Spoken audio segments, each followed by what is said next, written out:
कभी ऐसा महसूस हुआ है कि अपनी ही भावनाएं अपने बस में नहीं हैं? इस बातचीत में हम एक बहुत ही दिलचस्प सवाल को समझने की कोशिश करेंगे। क्या आप खुद पर काबू पाने का रास्ता भावनाहीन यानी इमोशनलेस बनने से होकर गुजरता है? चलिए इसी को समझते हैं। सोचिए जरा, क्या बाहर की कोई घटना या किसी दूसरे इंसान का बर्ताव ये तय करता है कि दिन भर कैसा महसूस होगा? अक्सर ऐसा लगता है जैसे अपनी भावनाओं की गाड़ी में हम ड्राइवर नहीं बल्कि बस एक सवारी बनके बैठे हैं।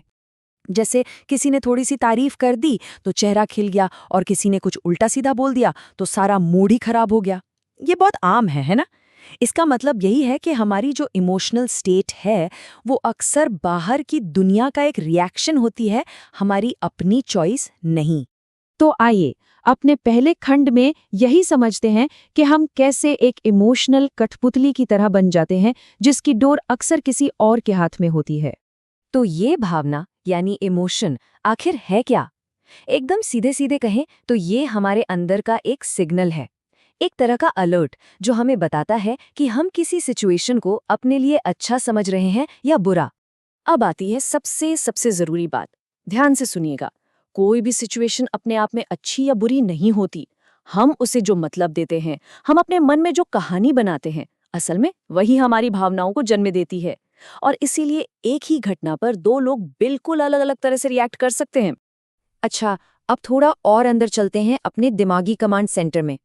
यहाँ हम ये समझेंगे कि ऐसा क्यों होता है कि हम अक्सर सोचने से पहले ही महसूस कर लेते हैं, रिएक्ट कर देते हैं। देखिए, हमारे दिमाग में मोटे तौर पर दो सिस्टम काम करते हैं। एक है हमारा फीलिंग ब्रेन, जो बिजली की तेजी से रिएक्ट करता है। ये खतरों से बचाने के लिए बना है। यहीं पर हमारा इमोशनल सेंटर होता है। और दूसरा है थिंकिंग ब्रेन, जो लॉजिकल है, जो आराम से चीज़ों को तौलता है, विश्लेषण करता है। तो होता यह है कि कोई भी बाहरी सिग्नल सबसे पहले हमारे इमोशनल दिमाग से टकराता है। मान लीजिए अचानक एक कुत्ता भौंकता है।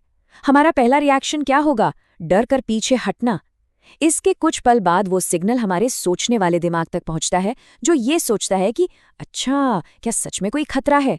मतलब हम पहले महसूस करते हैं और फिर सोचते हैं। और बस इसी ऑटोमेटिक प्रोसेस की वजह से हमारा पहला रिएक्शन अक्सर बिना सोचे समझे होता है। ये एक सर्वाइवल मैकेनिज्म था, हमें जिंदा रखने के लिए। लेकिन आज की दुनिया में यही चीज़ हमारे लिए कई बार मुसीबतें खड़ी कर देती है। तो चलिए, अब जब हम प्रॉब्लम और उसकी जड़ को समझ गए हैं तो सॉल्यूशन पर आते हैं।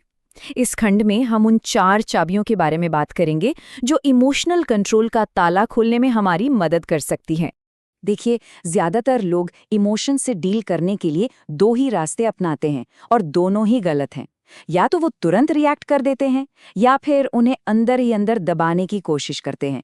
रिएक्ट करने से भावना हम पर हावी हो जाती है और दबाने से वो और भी ताकतवर होकर लौटती है। तो फिर सही रास्ता क्या है? ये एक 4 स्टेप का फ्रेमवर्क है। पहला, अवेयरनेस यानी जागरूकता। दूसरा, डिटैचमेंट यानी अलगाव। तीसरा, इंटरनलाइजेशन यानी आंतरीकरण।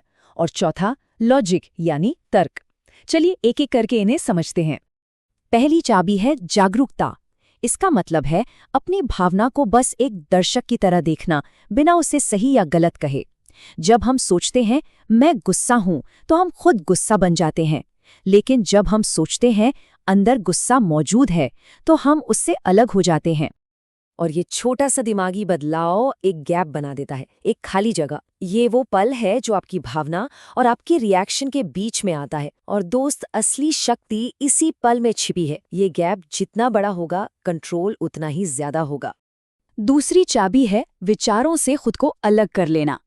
हर भावना एक विचार से ही तो शुरू होती है, और हमारा मन उस छोटे से विचार के आसपास एक पूरी कहानी बुन लेता है। हमें बस इस कहानी को एक मेंटल मूवी की तरह देखना है और समझना है कि यह सिर्फ एक मूवी है, हकीकत नहीं। तीसरी और शायद सबसे जरूरी चाबी है अपने आत्मसम्मान को अंदर से ढूंढना। जब तक हमें अच्छा महसूस करने के लिए दूसरों की तारीफ की जरूरत पड़ेगी, तब तक हमारी भावनाओं का वो रिमोट कंट्रोल उन्हीं के हाथों में रहेगा। उस रिमोट को वापस अपने हाथ में लेना ही असली आज़ादी है। ये लाइन इस बात को बहुत खूबसूरती से बताती है। जब हम बाहर से उम्मीदें रखना छोड़ देते हैं और अपना पूरा ध्यान सिर्फ उन चीज़ों पर लगाते हैं जो हमारे कंट्रोल में है, तो यकीन मानिए आधी से ज्यादा भावनात्मक परेशानियां खत्म हो जाती हैं। और हमारी आखिरी चाबी है तर्क। हमें अपनी भावनाओं और अपने एक्शन के बीच एक लॉजिकल शील्ड बनानी होगी, एक तरह का मेंटल फिल्टर जो हमें भावनाओं में बहकर गलत फैसले लेने से बचाता है। अब ये शील्ड काम कैसे करती है? बहुत सिंपल है। जब भी कोई बहुत तेज भावना उठे तो रिएक्ट करने से पहले खुद से बस 2 सवाल पूछिए। पहला, क्या इस भावना के हिसाब से काम करना मेरे लिए फायदेमंद है? और दूसरा, क्या इससे मुझे बेहतर बनने में मदद मिलेगी? ज्यादातर मामलों में जवाब नहीं होगा। तो पूरी बात का निचोड़ ये है कि हमारा लक्ष्य इमोशनलेस बनना नहीं है, लक्ष्य है इमोशनली डिसिप्लिन्ड बनना। जो लोग दिमागी तौर पर मजबूत होते हैं वो भी सब कुछ महसूस करते हैं, खुशी, गम, गुस्सा, सब। लेकिन फर्क ये है कि वो अपनी भावनाओं को फैसले लेने की इजाजत नहीं देते। कमान हमेशा लॉजिक के हाथ में होती है। और बस यही बात हमें हमारे आखिरी हिस्से पर ले आती है। यहाँ हम सब कुछ समेटकर देखेंगे कि ये पूरा बदलाव कैसा दिखता है, एक रिएक्टिव गुलाम से एक अनुशासित मास्टर बनने तक का सफर। ये स्लाइड इन दोनों अवस्थाओं के बीच का फर्क एकदम साफ कर देती है। एक तरफ है गुलाम जो बाहरी हालात पर रिएक्ट करता है, आवेगी है। दूसरी तरफ है स्वामी जो अनुशासित है, तार्किक है और जिसकी नींव अंदर से मजबूत है। चुनाव बिल्कुल साफ है। आखिर में इमोशनल मास्टरी का मतलब यही है। ये कुछ भी महसूस ना करना नहीं है। ये तो जागरूकता और तर्क का इस्तेमाल करके एक ऐसा मजबूत कवच बनाने के बारे में है जिसे कोई भी इमोशनल तूफान तोड़ ना सके। तो यहाँ से आगे का रास्ता खुद तय करना होगा। रास्ते और औजार अब मालूम है, लेकिन उन्हें इस्तेमाल करने का फैसला हर किसी का अपना है। तो सवाल अब बस ये है, अपनी भावनाओं का गुलाम बने रहना है या उनका स्वामी बनना है?